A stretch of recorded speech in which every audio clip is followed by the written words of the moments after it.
Hello friends, I am Dr. P.S. Vali. I am a nephrologist based at Hyderabad. ఈ వీడియోలో chronic kidney disease patients kidney ట్రాన్స్ప్లాంట్కి వెళ్ళే ముందు ఏ expectations పెట్టుకోవాలి, a practical realities తెలుసుకోవాలో తెలుసుకుందాం. మనందరికీ తెలుసు advance stage of chronic kidney disease అంటే CKD స్టేజ్ 5 తర్వాత ముందుకెళ్ళాలంటే రెండే ఆప్షన్స్ ఉంటాయి. ఒకటి కిడ్నీ ట్రాన్స్ప్లాంటేషన్, రెండవది లైఫ్ లాంగ్ డయాలసిస్. మరి ఈ CKD patients, chronic kidney disease patients ఎవరైతే కిడ్నీ ట్రాన్స్ప్లాంట్ స్టేజ్కి వెళ్ళాలనుకుంటారో, ఎవరైతే కిడ్నీ ట్రాన్స్ప్లాంటేషన్ని ఒక ట్రీట్మెంట్ ఆప్షన్గా ఎంచుకుంటారో వారు ఎలాంటి ఎక్స్పెక్టేషన్స్ ఉంచుకోవాలి, ఎలాంటి ప్రిపరేటరీ స్టెప్స్ తీసుకోవాలో తెలుసుకుందాం. నెంబర్ 1 ఆప్షన్ గుర్తుపెట్టుకోవాల్సింది కిడ్నీ ట్రాన్స్ప్లాంటేషన్ ఎందుకోసం చేయించుకుంటున్నామని. కిడ్నీ ట్రాన్స్ప్లాంటేషన్ అనేది CKD పేషెంట్స్లో అడ్వాన్స్ స్టేజెస్లో ఒక ఇంపార్టెంట్ ఆప్షన్. అంటే లైఫ్ లాంగ్ డయాలసిస్ వద్దు అనుకుంటే ఉన్న ఏకైక ప్రత్యామ్నాయం కిడ్నీ ట్రాన్స్ప్లాంటేషన్. దెర్ఫోర్ ట్రాన్స్ప్లాంటేషన్ అనేది మనం ఎందుకోసం చేయించుకుంటున్నాం, ఇంకా ఆప్షన్ లేక మనం ట్రాన్స్ప్లాంటేషన్కి వెళ్తున్నాం అన్న ప్రాక్టికల్ రియాలిటీ ప్రతి ఒక్క CKD పేషెంట్ కూడా అడ్వాన్స్ స్టేజ్లో చాలా క్లియర్గా అర్థం చేసుకోవాల్సి వస్తుంది. సెకండ్ గుర్తుపెట్టుకోవాల్సింది ఎలిజిబిలిటీ. అంటే ఎలాంటి పేషెంట్స్లో, పర్మనెంట్ కిడ్నీ ఫెయిల్యూర్ పేషెంట్స్లో ట్రాన్స్ప్లాంటేషన్ అవసరం అవుతుంది. ఎలాంటి పేషెంట్స్కి అయితే 2 కిడ్నీస్ పర్మనెంట్గా ఫెయిల్ అయిపోతాయో, ఎవరైతే అడ్వాన్స్ స్టేజ్ ఆఫ్ CKD చేరుకుంటారో వారు మాత్రమే ట్రాన్స్ప్లాంటేషన్కి ఎలిజిబుల్ అవుతారు. తాత్కాలికమైన కిడ్నీ ఫెయిల్యూర్ పేషెంట్స్ ట్రాన్స్ప్లాంటేషన్కి ఎలిజిబుల్ అవ్వరు. ఎందుకంటే ఈ టెంపరీ కిడ్నీ ఫెయిల్యూర్లో ఆటోమేటిక్గా కొన్ని రోజుల్లో కిడ్నీస్ రికవర్ అయిపోతాయి. దెర్ఫోర్ కేవలం పర్మనెంట్ కిడ్నీ ఫెయిల్యూర్ పేషెంట్స్ మాత్రమే ట్రాన్స్ప్లాంటేషన్కి ఎలిజిబుల్. టెంపరీ కిడ్నీ ఫెయిల్యూర్ పేషెంట్స్లో ట్రాన్స్ప్లాంటేషన్ ఎప్పుడు కూడా చేయబడదు.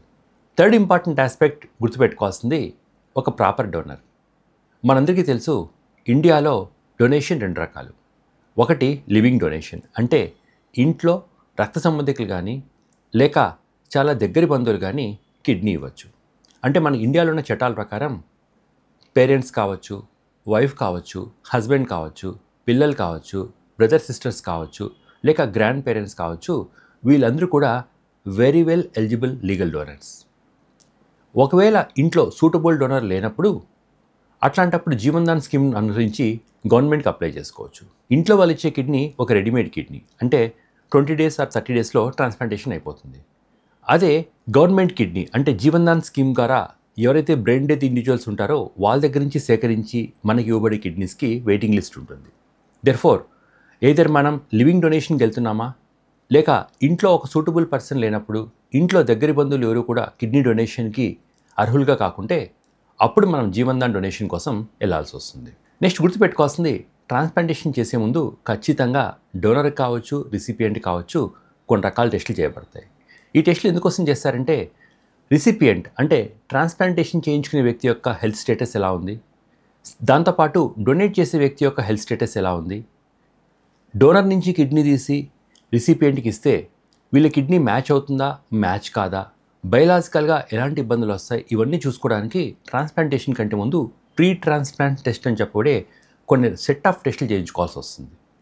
ఈ టెస్ట్లన్నీ ప్రాపర్గా చేసుకొని, ప్రాపర్గా ఇంటర్ప్రిట్ చేసుకుని ఒక సైంటిఫిక్ పందాలు ముందుకెళ్ళడం వల్ల ట్రాన్స్ప్లాంటేషన్ యొక్క సక్సెస్ రేట్ పెరుగుతూ ఉంటుంది.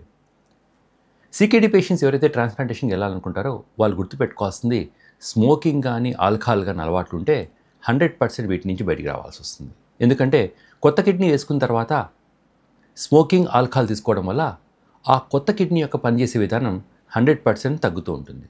మరీ ముఖ్యంగా స్మోకింగ్ అలవాటు ఉంటే మాత్రం ట్రాన్స్ప్లాంటేషన్కి వెళ్ళే ముందే ఈ స్మోకింగ్ నుంచి మనం బయటికి రావాల్సి వస్తుంది. స్మోకింగ్ అలవాటు కంటిన్యూ చేస్తూ ట్రాన్స్ప్లాంట్ చేయించుకోవడంలో పెద్ద ఉపయోగం కూడా ఏం లేదు. CKD పేషెంట్స్ ఎవరైతే ట్రాన్స్ప్లాంటేషన్కి వెళ్దాం అనుకుంటున్నారో, డయాలసిస్ పేషెంట్స్ ఎవరైతే ట్రాన్స్ప్లాంటేషన్కి వెళ్దాం అనుకుంటున్నారో గుర్తుపెట్టుకోవాల్సిన మోస్ట్ ఇంపార్టెంట్ కాన్సెప్ట్ వారి ప్రోటీన్ ఇంటేక్. ట్రాన్స్ప్లాంటేషన్ తర్వాత రికవరీ స్మూత్గా ఉండాలన్నా, ట్రాన్స్ప్లాంటేషన్ తర్వాత ఆ సర్జికల్ వూండ్ ప్రాపర్గా హీల్ కావాలన్నా కావాల్సింది ప్రోటీన్ డైట్. దెర్ఫోర్ ట్రాన్స్ప్లాంటేషన్కి వెళ్ళే ముందు ప్రతి ఒక్క CKD పేషెంట్ కూడా కొద్దిగా వారి యొక్క ప్రోటీన్ ఇంటేక్ పెంచుకోవాల్సి వస్తుంది. పూర్తిగా ప్రోటీన్ మానేయడం వల్ల ట్రాన్స్ప్లాంటేషన్ తర్వాత ఇబ్బందులు గురి కావాల్సి వస్తుంది. నెక్స్ట్ ఇంపార్టెంట్ ప్రిపరేటరీ స్టెప్ మెంటల్గా ప్రాపర్గా ప్రిపేర్ అవ్వడం. అంటే ట్రాన్స్ప్లాంటేషన్ అనేది ఒక రెస్పాన్సిబుల్ ప్రక్రియ. ఈ ట్రాన్స్ప్లాంటేషన్ చేసుకున్న తర్వాత ఎవరైతే ట్రాన్స్ప్లాంట్ చేసుకుంటారో వారందరూ కూడా ప్రాపర్గా టైం టు టైం మెడిసిన్స్ వాడుకుంటూ డిసిప్లిన్గా ఉండి ఇన్ఫెక్షన్స్ రాకుండా అట్లీస్ట్ ఫస్ట్ 1 to 2 years జాగ్రత్తగా ఉండడం చాలా ఇంపార్టెంట్. దెర్ఫోర్ ట్రాన్స్ప్లాంటేషన్కి వెళ్ళే ముందు 100% ఇవన్నీ తెలుసుకొని ట్రాన్స్ప్లాంటేషన్ తర్వాత చేయాల్సిన ఏ ప్రికాషన్స్ తీసుకోవాలో, ఎలాంటి జాగ్రత్తలు తీసుకోవాలో ఇవన్నీ ప్రాపర్గా కనుక్కొని ఒక ప్రాపర్ మైండ్ సెట్తో ముందుకెళ్ళడం వల్ల ట్రాన్స్ప్లాంటేషన్ తర్వాత మంచి మెరుగైన ఫలితాలు సాధించవచ్చు. లాస్ట్ గుర్తుపెట్టుకున్న అంశం ఏంటంటే ట్రాన్స్ప్లాంటేషన్ తర్వాత ఒక 7 to 10 days హాస్పిటల్లో ఉండాల్సి వస్తుంది. దెర్ఫోర్ ట్రాన్స్ప్లాంటేషన్కి వెళ్ళే ముందు ఒక ట్రాన్స్ప్లాంటేషన్ సర్జరీ యొక్క డ్యూరేషన్ ఎంత, ట్రాన్స్ప్లాంటేషన్ సర్జరీ తర్వాత ఫస్ట్ 1 to 2 days ఏమేమి ఎక్స్పెక్ట్ చేయొచ్చు, ఒక 1 weekలో ఏమేమి ఎక్స్పెక్ట్ చేయొచ్చు, డిశ్చార్జ్ ఎప్పుడు ఉంటుంది, ఫస్ట్ 1 month ఎలాంటి ప్రికాషన్ తీసుకోవాలా, ఫస్ట్ 6 months ఎలాంటి ప్రికాషన్ తీసుకోవాలా, ఫస్ట్ 1 year ఎలాంటి ప్రికాషన్ తీసుకోవాలో మీ డాక్టర్ గారితో క్లియర్గా డిస్కస్ చేసుకుంటే మీరు ఇవన్నీ కూడా మెంటల్గా ప్రిపేర్ అయ్యి ట్రాన్స్ప్లాంటేషన్ తర్వాత ఆ కొత్త కిడ్నీ మీ బాడీలో ఆటోమేటిక్గా అటాచ్ అవ్వడానికి కానీ అకామిడేట్ అవ్వడానికి కానీ మీరు హెల్ప్ చేయగలరు. దెర్ఫోర్ సీకేడీ పేషెంట్స్ ఎవరైతే ట్రాన్స్ప్లాంట్కి వెళ్దాం అనుకుంటున్నారో వారందరూ కూడా ఈ విషయాల గురించి ప్రాపర్గా అవగాహన తెచ్చుకొని ముందుకెళ్ళడం వల్ల ట్రాన్స్ప్లాంటేషన్ యొక్క సక్సెస్ రేట్ ఎన్నో రెట్లు పెరుగుతూ ఉంటుంది.